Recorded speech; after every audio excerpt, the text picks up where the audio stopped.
નવરાત્રિની સ્પિરિચ્યુઅલ સિરીઝમાં આપનું સ્વાગત છે. નવરાત્રિનો બીજો દિવસ માતા બ્રહ્મચારિણીને સમર્પિત છે. જો તમે મહેનત બહુ કરો છો અને સફળતા મોડે મળે છે તો આ દિવસે આ ઉપાય જરૂરથી કરો. માતા પાર્વતીએ ભગવાન શંકરજીને મેળવવા માટે કઠોર તપ કર્યું હતું, એટલે માતા બ્રહ્મચારિણીનું સ્વરૂપ તપ, સંયમ અને સાધનાનું પ્રતીક છે. આ દિવસ એ લોકો માટે ખાસ છે કે જે મહેનત ખૂબ કરે છે પણ સફળતા મોડે મળે છે. તેમણે ખાસ કરીને માતા બ્રહ્મચારિણીના સ્વરૂપની પૂજા અને ભક્તિ કરવી જોઈએ, કારણ કે માતાજીનું આ સ્વરૂપ ધીરજ, સંકલ્પ અને સતત પ્રયત્નોનું પ્રતીક છે.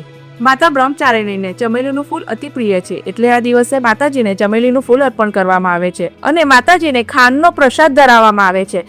આ દિવસે ખાંડનું દાન કરવું એ પણ શુભ માનવામાં આવે છે. આ દિવસે ઓમ દેવી બ્રહ્મચારિણે નમઃ આ મંત્રનો 108 વખત જાપ કરવો જોઈએ. માતાજીના આ સ્વરૂપનું પૂજન કરવાથી આધ્યાત્મિક પ્રગતિની સાથે સાથે જીવનમાં વિજય મળે છે. આ દિવસ વિદ્યાર્થીઓ માટે પણ ખૂબ શુભ મનાય છે. આ દિવસે વિદ્યાર્થીઓએ ગુરુ મંત્રનો જાપ કરવો જોઈએ. તેનાથી તેમને અભ્યાસમાં એકાગ્રતા વધે છે અને જીવનમાં સફળતા મળે છે. માતા બ્રહ્મચારિણીની કૃપાથી તમારા જીવનમાં ધૈર્ય, એકાગ્રતા અને સફળતા વધે એવી ખૂબ ખૂબ પ્રાર્થના.